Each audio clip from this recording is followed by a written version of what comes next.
오늘 우리에게 주시는 생명의 말씀은 열왕기상 19장 1절에서 8절 말씀입니다.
할렐루야.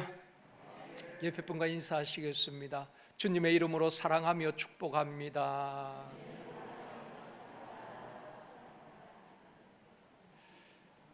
다시 한번요, 이 시간 은혜 받읍시다.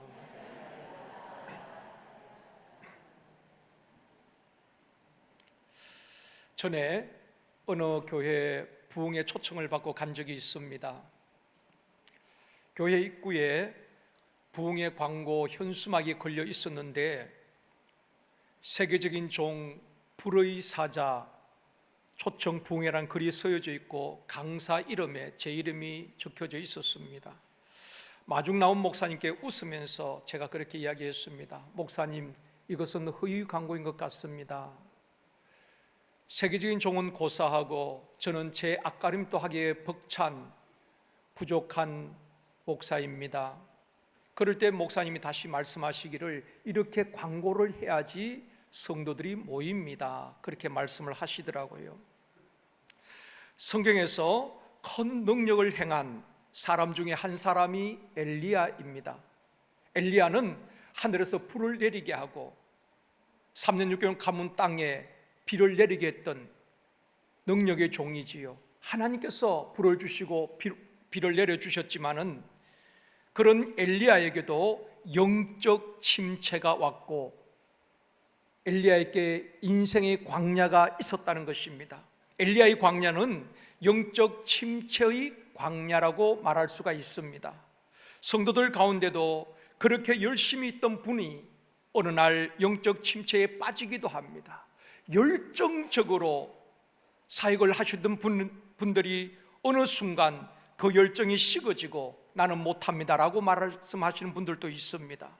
오늘 말씀을 듣는 중에 하나님과의 처음 사랑이 회복되어지고 구원의 감격이 회복되어지고 첫 열심이 회복되어지는 저와 여러분이 되어지기를 주님의 이름으로 축원합니다.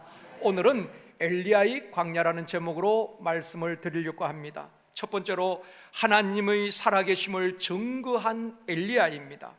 엘리야는 북이스라엘 아합 왕이 통치하던 때에 활동했던 선지자입니다. 아합 왕은 이스라엘의 7번째 왕으로 모든 왕들보다 악한 왕이었다고 말씀하고 있습니다. 아합 왕의 아내가 이세벨인데 이 이세벨은 철저한 바알신을 숭배하는 사람이었습니다. 아합이 이스라엘 왕으로 22년간을 다스리게 되는데 성경에서 아합 왕에 대해 이렇게 말씀을 하고 있습니다. 열왕기상 16장 30절에서 33절 말씀입니다. 같이 읽겠습니다. 아합이 이세벨을 아내로 삼고 가서 바알을 섬겨 예배하고 바알을 위하여 제단을 쌓으며 또 아세라상을 만들었으니 그는 그 이전에 이스라엘의 모든 왕보다 심히 이스라엘 하나님 여호와를 노하시게 하였더라. 역대 모든 왕들보다도 하나님을 노엽게 했던 왕이 바로 아합 왕이었습니다. 이스라엘 전역에 바알을 섬기게 만들었던 왕이기도 한 것입니다. 그래서 하나님께서 3년 6개월 동안 그 땅에 비와 이슬을 주지 않았던 것입니다.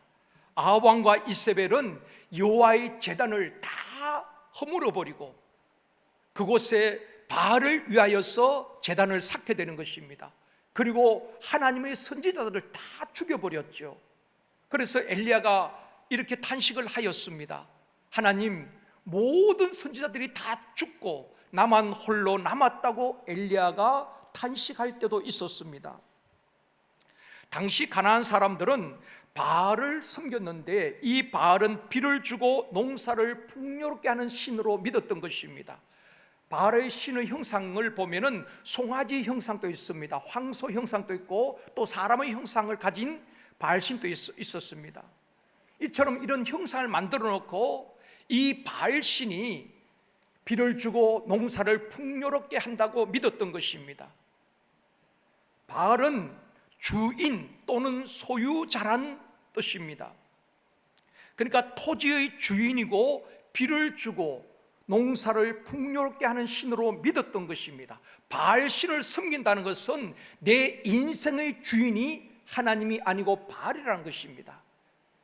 우리 인생의 생사화복을 주관하시는 분이 하나님이 아니시고 바알이라는 것입니다.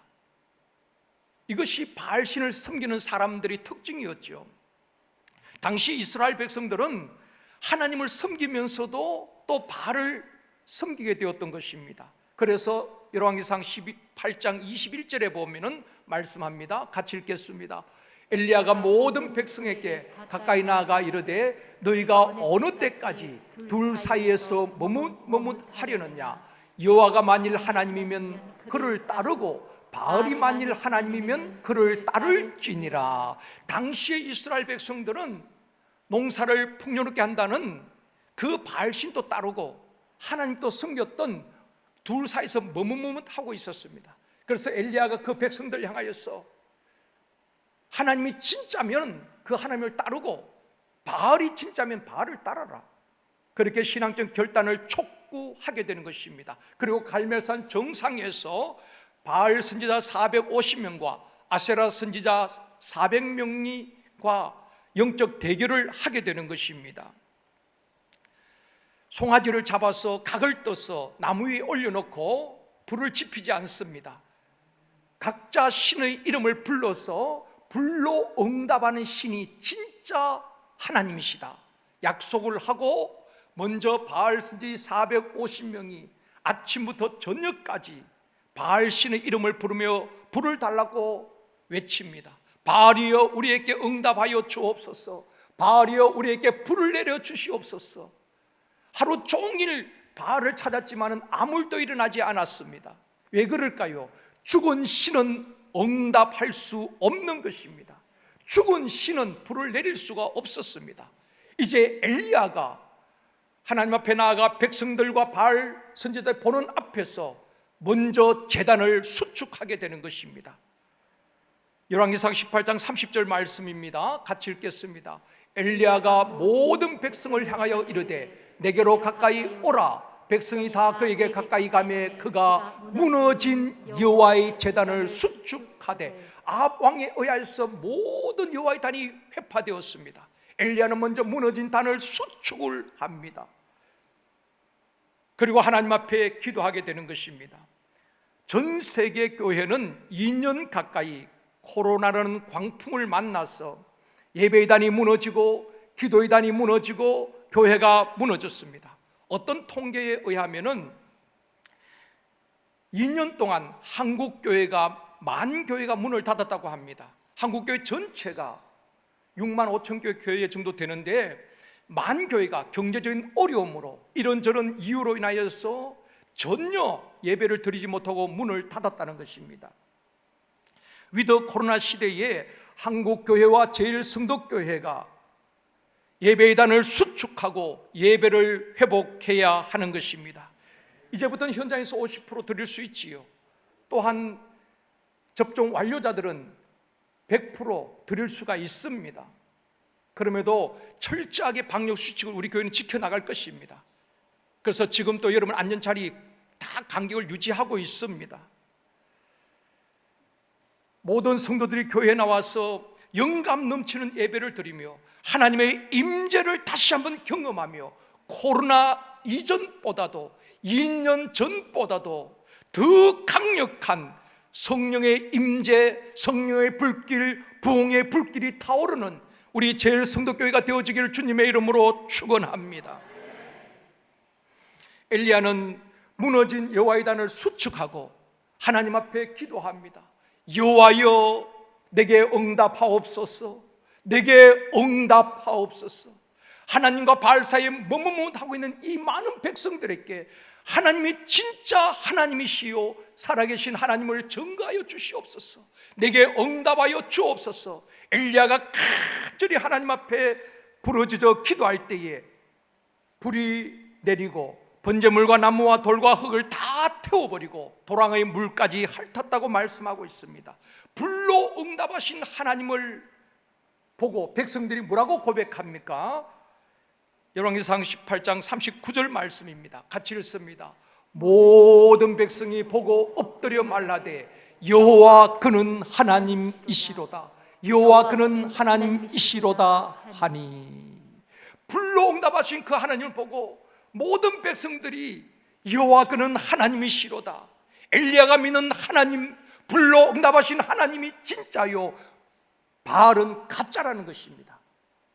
그리고 엘리야는 백성들에게 바알 선지자들을 다 죽이게 하는 것입니다. 사랑하는 성도 여러분, 이 시대에 저와 여러분이 어디에 있든지 직장에서든 삶의 현장에서 우리의 삶을 통해서 하나님의 살아계심을 증거해야 하는 것입니다. 저분을 보니까 진짜 하나님이 살아계신 것 같다. 저분이 믿는 하나님은 진짜다. 저분은 진짜 예수 믿는 사람이다. 우리의 삶 속에서 하나님의 살아계심을 증거해야 하는 것입니다. 그것이 성도의 삶 아닙니까? 엘리야는 불로 응답하신 하나님을 통하여서 하나님의 살아계심을 증거하는 것입니다. 그리고 다시 엎드려 기도합니다. 얼굴을 무릎 사이에 넣고 가문 땅에 비가 오기를 간절히 기도할 때에 3년 6개월 가물었던 땅에 온 대지를 적시는 큰 비가 내리게 되는 것입니다. 사랑하는 성도 여러분, 여러분에게는 무너진 단이 없습니까? 2년 전부터, 아니 그 전부터 오랫동안 신앙생활을 했지만은 여러분에게는 무너진 단이 없습니까?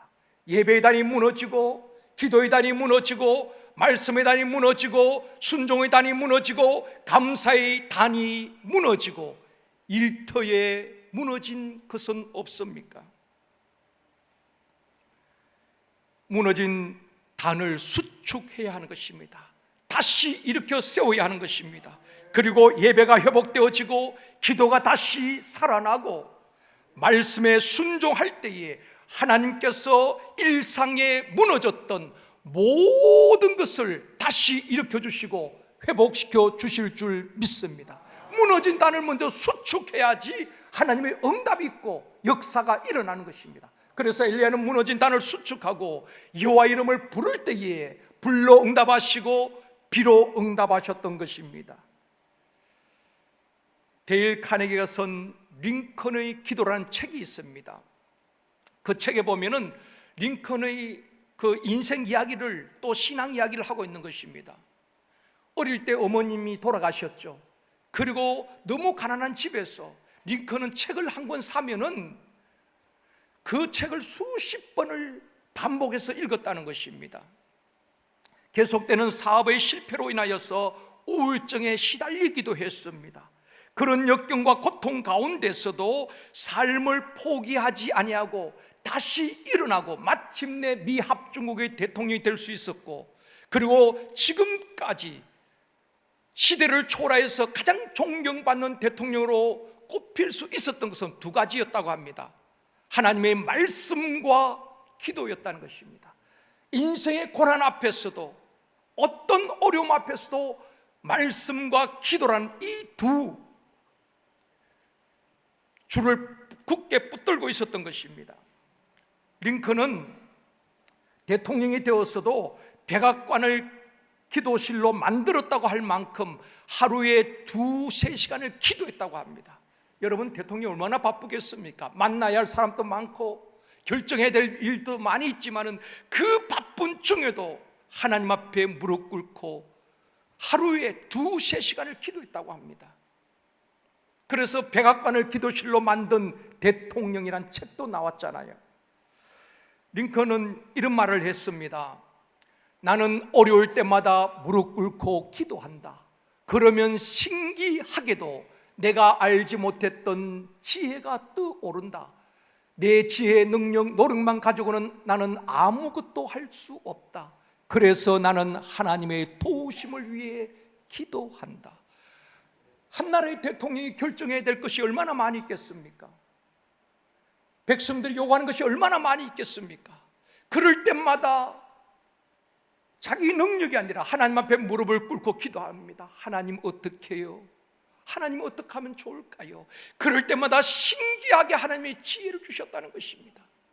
그래서 나는 하나님의 도우심을 구하며 오늘 또 기도한다고 고백했던 것입니다. 그렇습니다.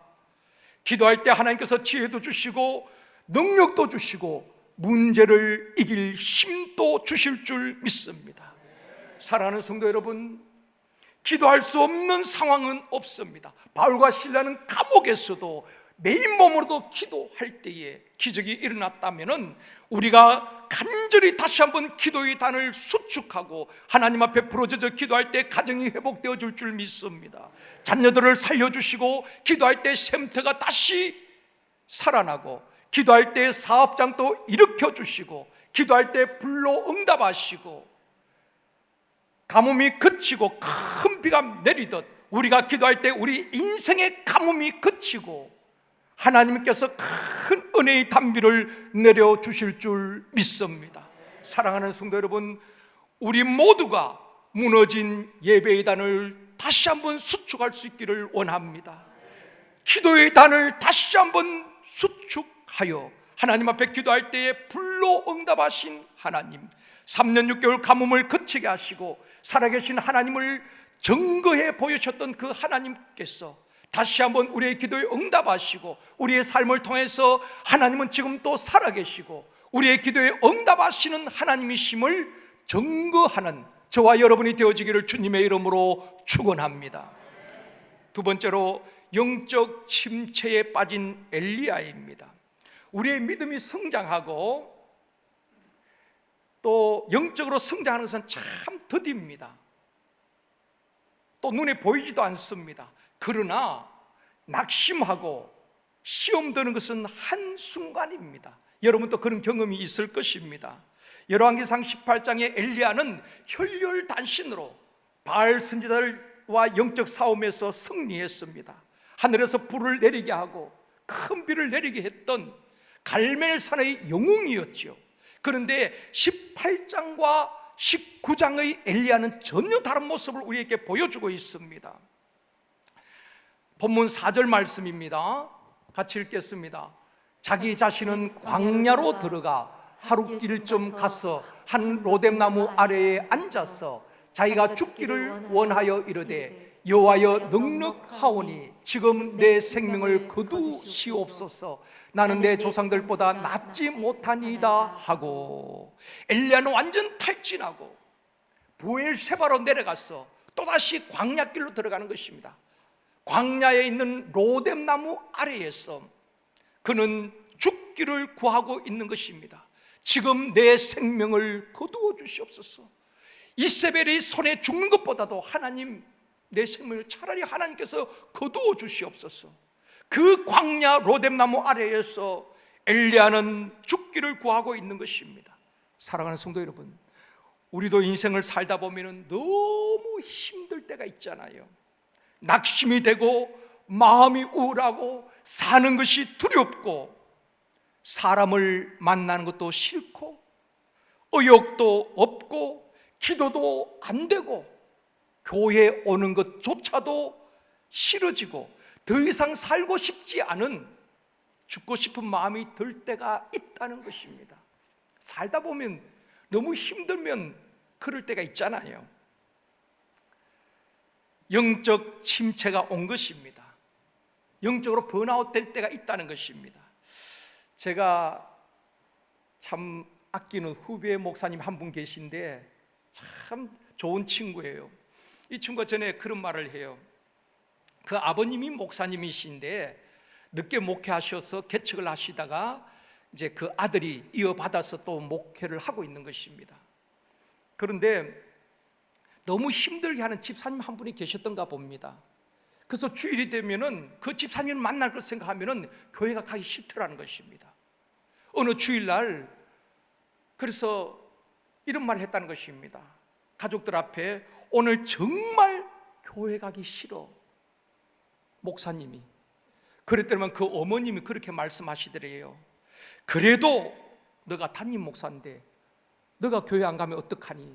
너가 교회 안 가면 설교를 누가 하니? 그렇게 어머님이 말씀하시더래요. 여러분 위로가 되나요? 목사도 교회 가기 싫을 때가 있다고 그렇게 말한 것입니다. 엘리야가, 그 갈멜산 영웅 엘리야가 왜 영적 침체의 늪에 빠졌을까? 4가지 이유가 있습니다. 여러분 중에 영적으로 다운된 분들이 계신다면은 오늘 말씀을 듣고 회복할 수 있기를 원합니다. 어쩌면은 이 4가지 가운데 여러분들도 포함될지 모르겠습니다. 첫 번째는 육체적 피곤 때문이었다는 것입니다. 엘리야가 갈멜산에서 그 바알 선지 450명, 아세라 선지 400명, 또 많은 백성들이 지켜보는 가운데서 이제 영적 대결을 합니다. 불을 내리지 못한다면은 엘리야는 그 자리에서 죽을 수가 있습니다. 그러니까 엘리야가 혼신의 힘을 다했어.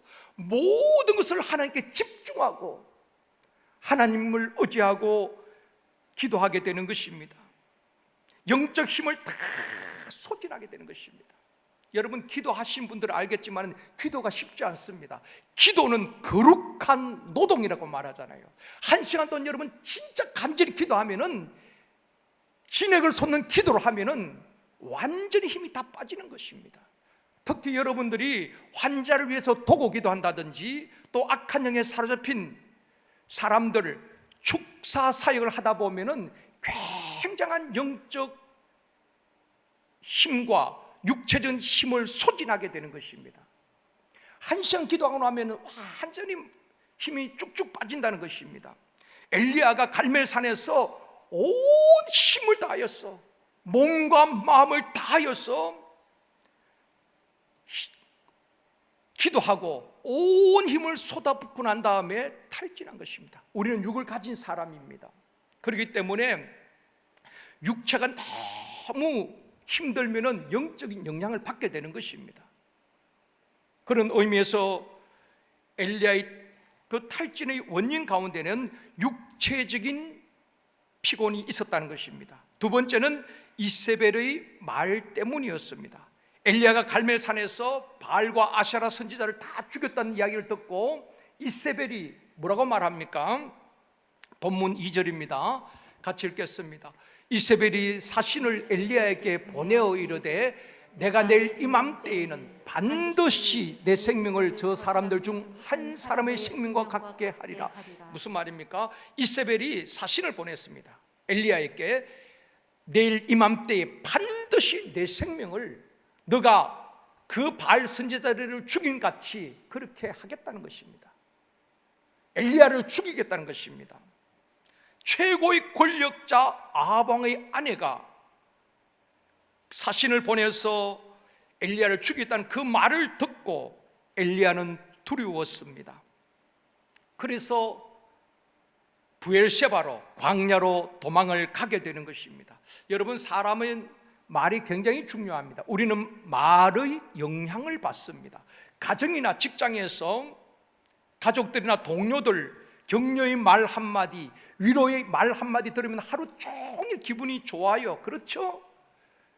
살아갈 힘이, 업무의 능력이 생기는 것입니다. 그런가 하면은 반대로 말 한마디 잘못 들으면은 하루 종일 기분이 언짢고 말 한마디 때문에 낙심하기도 하고 마음이 상하기도 하고 상처가 되고 그 말 한마디 때문에 하루 종일 손에 일이 안 잡힐 때도 있다는 것입니다.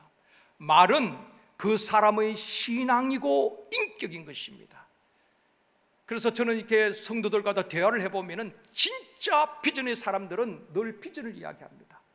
우리 교회 다음 세대를 어떻게 세울 것인가 고민하고 비전을 이야기해요.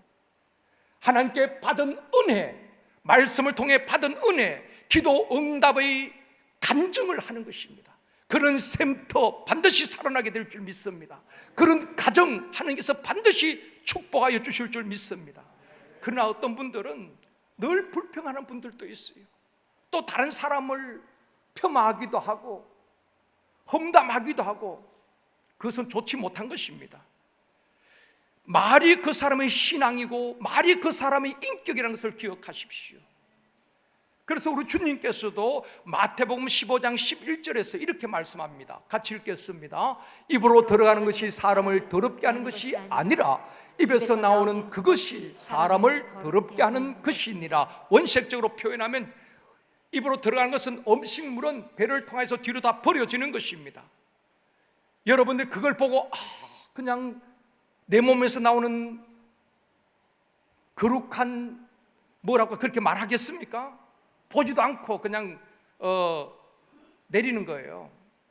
입으로 들어가는 것이 사람을 더럽게 하는 것이 아니라 입으로 나오는 것은 마음에서 나오는데 마음의 불평, 원망, 미움 모든 마음에 있는 것이 입을 통해서 나오게 되는 것입니다. 그것이 그 사람을 더럽게 한다는 것입니다. 그 사람의 신앙을, 그 사람의 인격을 추하게 만드는 것입니다.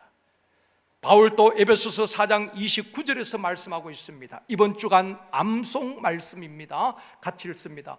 무릇 더러운 말은 너희 입 밖에도 내지 말고 오직 덕을 세우는 데 소용되는 대로 선한 말을 하여 듣는 자들에게 은혜를 끼치게 하라. 아멘.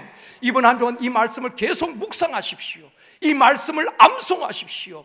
가정에서든 직장에서든 어디서든 우리가 말을 할 때에 더러운 말은 입 밖에도 내지 말고 절제하고 덕을 세우는데 소용되는 선한 말을 하고 듣는 사람들에게 은혜를 끼치게 말하는 저와 여러분의 입술이 되어지기를 원합니다. 듣는 사람이 상처를 받고 듣는 사람이 기분이 언짢아지고 듣는 사람의 마음을 상하게 하는 것이 아니라 우리의 말을 듣는 모든 사람들이 희망을 갖고 은혜가 되도록 그런 생명의 말을 하는 저와 여러분의 입술이 되어지기를 주님의 이름으로 축원합니다. 세 번째로 엘리야의 침체 원인을 살펴본다면 변화되지 않는 사람 때문이었다고 생각이 되어집니다. 하늘에서 불을 내리고 3년 6개월 가문 땅에 비를 내리고 하나님의 살아 계심을 보여주었잖아요. 그렇다면 아합 왕도 이세벨도 이스라엘 백성들도 그 모습을 보고 지금까지 우리가 헛된 신을 섬겼구나, 바알을 잘못 섬겼구나, 이제부터는 하나님을 섬기겠습니다 라고 좀 변화되면 얼마나 좋겠습니까? 하나님의 역사심을 보고도 완악한 사람들은 돌이키지 않는다는 것입니다. 여러분, 악한 사람은요, 하나님의 역사를 보고도 끝까지 돌이키지 않습니다. 오히려 이세벨은 엘리야를 죽이겠다고 말하고 있는 것입니다. 그때에 엘리야에게 두려움이 찾아오고 낙심이 된 것입니다. 목사에게 가장 힘든 것이 뭔지 아세요? 사역이 힘든 게 아니에요. 가장 목사가를 힘들게 하는 것은 정말 설교를 그렇게 듣고 양육받고 훈련받아도 변화되지 않는 사람, 또 변화된 듯 하다가도 다시 옛모습으로 돌아가 버리는 성도들을 보면은 목사로서 무력감을 느낄 때가 한두 번이 아닙니다. 정말 우리가 예수를 본받아서 한결같이 달려가고 또 달려가고 주님 앞에 섰을 때에 면류관을 받으면 좋은데, 그렇게 열심히 했던 분들이 어느 날 다 믿음을 잃어버리고 열심을 잃어버리고 복음을 잃어버리고 옛날 모습대로 돌아가서 습관적으로 그냥 신앙생활 하는 모습을 보면은 목사로서 무력감을 느낄 때가 참 많이 있습니다. 그런가 하면은 양육과 훈련을 받고 세상 가치관을 따라 살던 사람들이 이제는 비전을 말하고 하나님 나라 가치관으로 변화된 성도들을 보면은 그렇게 힘이 날 수가 없어요. 그렇게 위로가 되고. 그래서 바울은 이렇게 고백합니다. 변화된 성도들을 보면서, 그 빌립보 교우들을 보면서 너희들이 나의 기쁨이요, 나의 사랑이요, 나의 면류관이요, 나의 자랑이라고 고백하는 것입니다. 아마 엘리야는 그렇게 불이 내리고 비가 내림을 보고도, 하나님의 역사하심을 보고도 변화되지 않는 그 시대의 사람들을 보면서 아마 무력감을 느꼈을 수 있었던 것 같습니다. 그리고 그냥 낙심하고 광야로 들어가게 되는 것입니다. 사랑하는 성도 여러분, 저와 여러분이 날마다 예수 그리스도를 닮아 변화된 삶을 살아갈 수 있기를 원합니다. 영적 성숙한 그리스도인이 되어지기를 원합니다. 엘리야의 침체 원인 네 번째는 하나님을 보지 못하고 형편을 보았기 때문입니다. 오늘 본문 3절입니다. 같이 읽겠습니다. 그가 이 형편을 보고 일어나 자기의 생명을 위해 도망하여 유다에 속한 부엘세바에 이르러 자기의 사환을 그곳에 머물게 하고. 자, 보십시오. 지금 엘리야가 무엇을 봅니까? 이 형편을 보고. 갈멜산에서 엘리야는 모든 것을 하나님께 집중했습니다. 하나님이 불을 내려주시지 않으면 안 됩니다. 하나님께 집중하고 하나님을 의지하고 하나님을 바라보았던 엘리야가 지금은 그 형편을 바라보게 되는 것입니다. 그 상황을 보게 되는 것입니다. 지금 상황이 어떻습니까? 이세벨이 사원을 보내서 엘리야, 너 내일 이맘때 죽여버리겠다. 그 형편을 보고 낙심이 찾아오고 도망을 가게 되는 것입니다. 사랑하는 성도 여러분, 우리에게 적용해 봅시다. 왜 우리가 영적 침체에 빠질까요? 끝까지 하나님을 신뢰하고 그 하나님을 바라보지 못하고 내 주변에 에워싸고 있는 환경과 문제와 사람을 바라볼 때 우리도 모르게 두려움에 빠지게 되어지고 침체의 늪에 빠지게 되는 것입니다. 그러므로 성경은 우리에게 말씀하고 있습니다. 오직 믿음의 주요 온전케 하시는 예수 그리스도를 바라보라. 주님께 집중하라는 것입니다. 주님을 묵상하라는 것입니다. 아무리 상황이 힘들어도 우리 인생의 생사복의 절대 주권자 되시는, 내 인생의 주인 되시는 그분께 끝까지 맡기고 신뢰할 때에 하나님은 반드시 공경을 돌이키시고 우리를 역전시켜 주시고 우리 자녀들이 가는 길도 열어주실 줄 믿습니다. 그래서 신앙은 인내의 싸움인 것입니다. 신앙은 기다림의 싸움인 것입니다. 마지막 세 번째로 회복시키시고 사명을 감당하게 하신 하나님이십니다. 엘리야의 여정을 보면은 갈멜산은 이스라엘 북쪽에 있습니다. 그리고 부엘세바까지 먼저 도망오게 되지요. 부엘세바에서 또다시 광야로 하룻길 가게 되는 것입니다. 그러니까 부엘세바까지 한 193km, 그리고 부엘세바에서 호렙산까지 그 험한 광야를 지나서 350km 되는 호렙산까지 가게 되는 것입니다. 이것이 19장에 오늘 본문에 쭉 엘리야의 여정인 것입니다.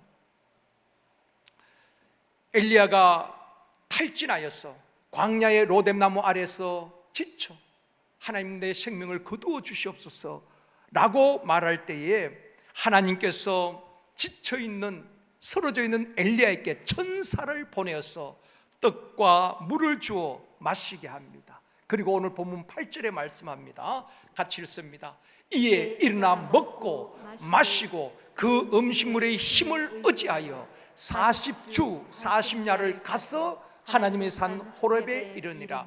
부엘세바에서 로뎀나무 아래에서 천사를 통해서 떡과 물을 제공받고 힘을 얻어서 40주야를 그 광야길을 통과해서 호렙산까지 몇 킬로라 그랬어요?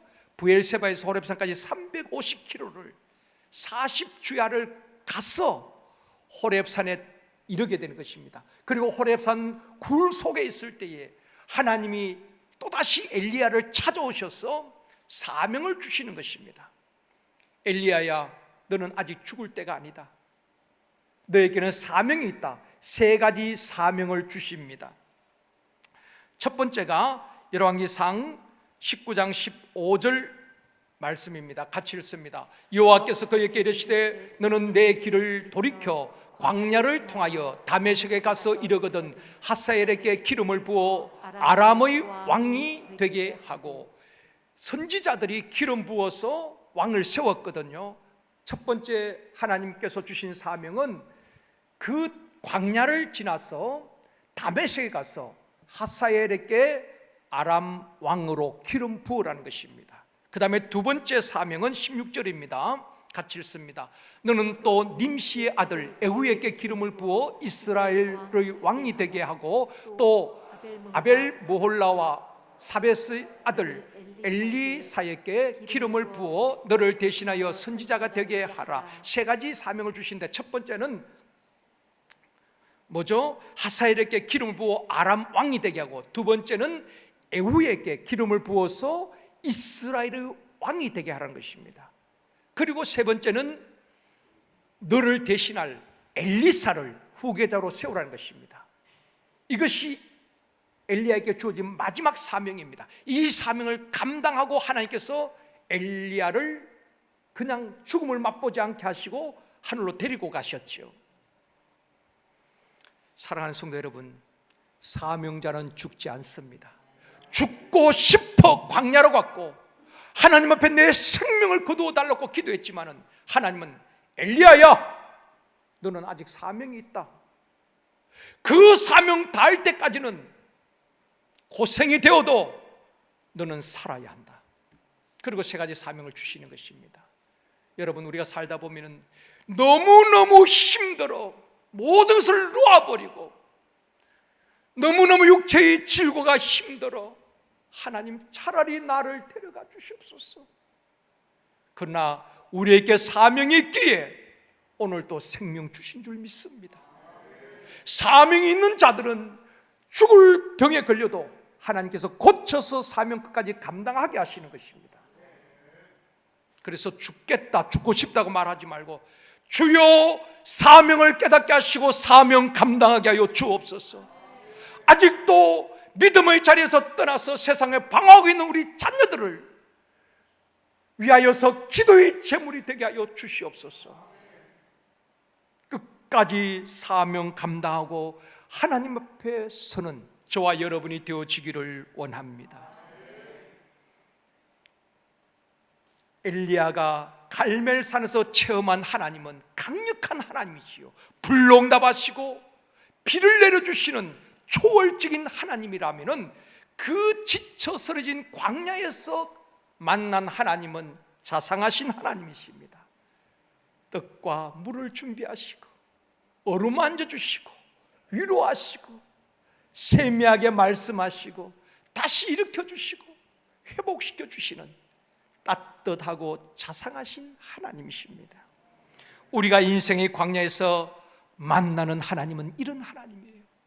아무에게도 말할 수 없고 내 힘든 인생 누구에게도 말할 수 없는, 나 혼자서 부둥켜 안고 힘들어 지쳐 쓰러질 때에 우리 하나님은 세미하게 우리에게 말씀하시고 따뜻한 위로와 격려를 하시면서 다시 일으켜 주시고 세워 주시는 것입니다. 그 하나님을 경험할 수 있기를 주님의 이름으로 축원합니다. 지금까지도 수십 번 주저앉았다가 그 하나님 주시는 힘으로 일어나고 지금까지 왔잖아요. 앞으로도 광야든 인생길을 살아갈 때에 우리 하나님은 여러분과 함께 하시고 지쳐 쓰러지고 죽고 싶을지라도 하나님은 여러분을 포기하지 않으실 것입니다.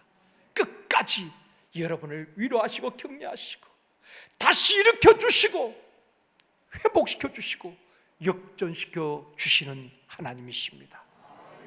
그 하나님을 끝까지 의지하고 최후 승리하는 저와 여러분이 되어지기를 원합니다. 말씀을 맺겠습니다. 사랑하는 성도 여러분, 엘리야는 무너진 여호와의 단을 수축하였습니다. 우리도 무너진 단이 있다면 다시 수축하고 예배가 회복되어지고 기도가 회복되어지고 엘리야처럼 기도할 때에 역사하는 힘이 있는 오인의 간구, 바로 저와 여러분의 기도가 되어지기를 원합니다.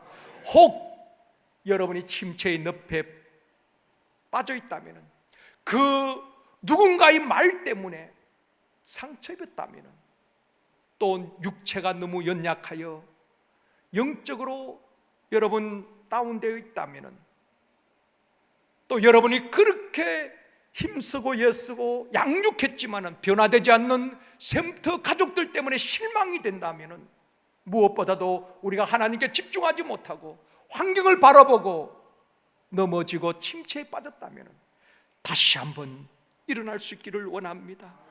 이 시간 하나님 주시는 힘으로 벌떡벌떡 그 침체 자리를 박차고 일어나서 영과 육이 회복되어 끝까지 사명을 잘 감당하며 우리 삶의 현장에서, 우리의 삶을 통하여서, 일터에서, 직장에서, 우리가 있는 그곳이 우리의 선교지인 것입니다.